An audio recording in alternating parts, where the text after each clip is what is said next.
I dag består det danske rige af de samme territorier som i 1973, nemlig af Danmark, Færøerne og Grønland.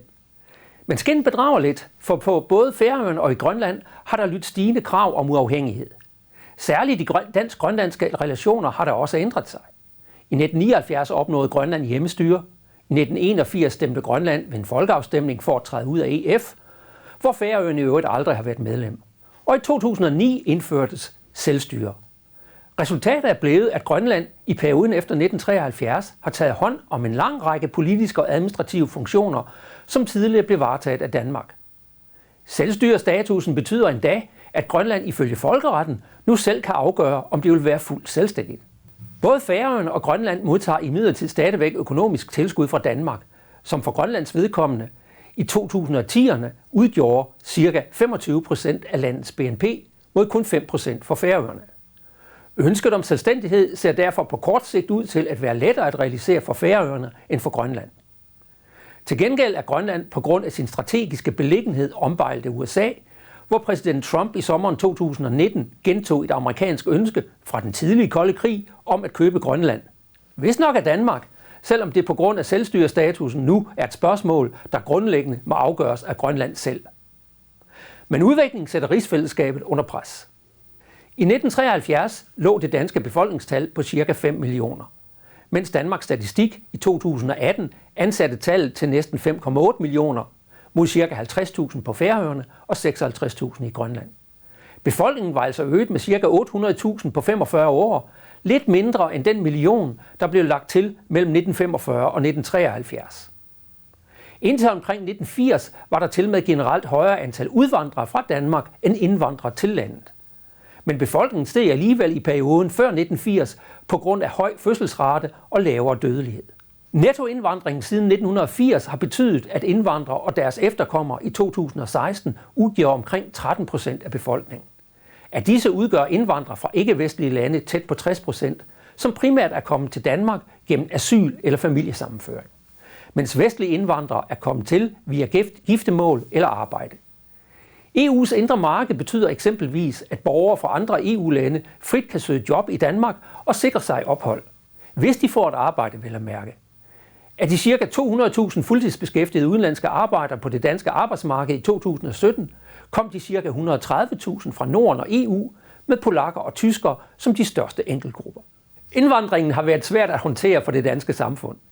Tendensen til såkaldte ghettodannelser og medfølgende parallelsamfund med en overrepræsentation i kriminalstatistikken og en underrepræsentation på arbejdsmarkedet for ikke-vestlige indvandrergrupper har været et helt centralt fokus i indvandrer- og integrationsdebatten. Debatten har været ophedet og har medført, at såkaldt værdi- og identitetspolitik har udviklet sig til en helt afgørende skillelinje i dansk politik i det 21. århundrede. En anden afgørende faktor for den værdi- og identitetspolitiske debat skyldtes medlemskabet af EU. Selvom der var stor tilslutning til det danske medlemskab ved folkeafstemningen 1972, og selvom det overordnet set har givet dansk økonomi store fordele, har medlemskabet været spændingsfyldt fra starten. Det skyldes ikke mindst, at medlemskabet af EF-EU indebar, at Danmark meldte sig ind i et såkaldt overnationalt samarbejde, som blandt andet betød, at EF-EU blev medlovgiver i Danmark. Det udfordrede forestillingen om dansk national selvbestemmelse og førte til anklager om, at Danmark pantsatte sin nationale suverænitet. Frygten hos skeptikerne har været, at EF-EU skulle udvikle sig til en føderal politisk union, som i et identitetsperspektiv netop fremstod som en afgørende trussel, hvis dansk identitet opfattes som afgørende forskellig fra, i stedet for som led og en del af en bredere europæisk identitet. Det danske dilemma i forhold til medlemskabet kan aflæses i de 8 gennemførte folkeafstemninger om EF-EU siden 1972. 5 har nemlig givet et ja til medlemskab eller videreudvikling af medlemskabet, mens 3 er resulteret i et nej. De 3 nej-afstemninger er også baggrunden for, at Danmark ikke er fuldt integreret i EU. Særlig nej til Maastricht-traktaten ved folkeafstemningen 1992 skal jo genlyde over hele Europa, fordi det forhindrede oprettelsen af den europæiske union EU for en tid.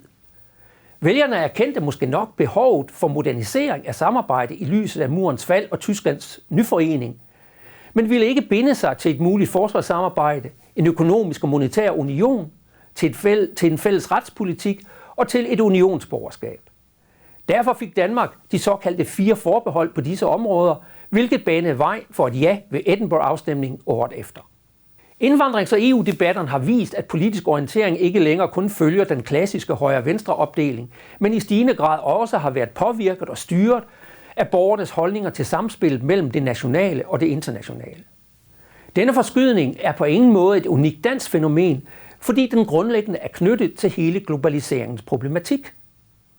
Men den antyder, at vi lever i en historisk fase, hvor den traditionelle nationalstatslige organisering er udfordret og måske kræver nytænkning. Danmark er nemlig ikke en isoleret ø i verdenshavet. Landets rigdom baserer sig i den globale tidsalder på en stor udveksling med omverdenen. Men denne udveksling udfordres af terror, migration, protektionistiske tendenser i handelen og omvæltninger i det internationale politiske system. Og i øvrigt af, hvordan landet selv og dens borgere reagerer på disse forhold. Danmark har i sidste halvdel af 2010'erne selv haft travlt med at genindføre grænsekontroller, holde sig ude af EU's rets- og politisamarbejde, nedprioriteret ulandsbistanden og i det hele taget sin udenrigspolitiske tilstedeværelse i verden. Det globale dilemma bliver ikke mindre af de store samfundsudfordringer, der venter, frem for alt omstillingen til en bæredygtig og klimavenligt samfund. Det bliver en kæmpe national udfordring, men også en Danmark kun kan løfte i en bredere europæisk og global sammenhæng. Men det kræver måske også, at temaet om en ny økonomisk verdensorden graves frem af 1970'ernes støv og reformuleres. På den korte bane kan den globale ulighed og dens konsekvenser vise sig som en større udfordring end klimaudfordring. Den historiske pil peger således i retning af, at de store nationale, europæiske og globale udfordringer forbindes på en gensidig understøttende vis. For Danmark og andre, ikke mindst de rige nationalstater, kommer det 21. århundredes hovedudfordring derfor til at kræve udblik snarere end indblik. Det er imidlertid lettere sagt end gjort, fordi der i store dele af verden i dag går en kraftig politisk og identitetsmæssig skillelinje mellem dem, der kræver America First, Britain First, eller som kræver at få Danmark tilbage, og de, der mener, at nationalstaten må tilpasse sig en ny europæisk og global dagsorden. Den debat handler også om, hvorvidt det 21. århundredes verdensorden skal være demokratisk og liberal, eller autoritær og drevet af en klassisk stormagtslogik. Og den handler om, hvilket spillerum politik og ytringsfrihed får i både det nationalstatslige og globale rum. Adgang og brug af de nye digitale og sociale medier og teknologier bliver afgørende her. De kan åbne for både udvidet global dialog, men de kan også anvendes til uset statslig kontrol af borgerne og ekstern påvirkning af nationale politiske processer. Den udvikling rejser i sig selv store spørgsmål om, hvordan national suverænitet kan udøves i det 21. århundrede.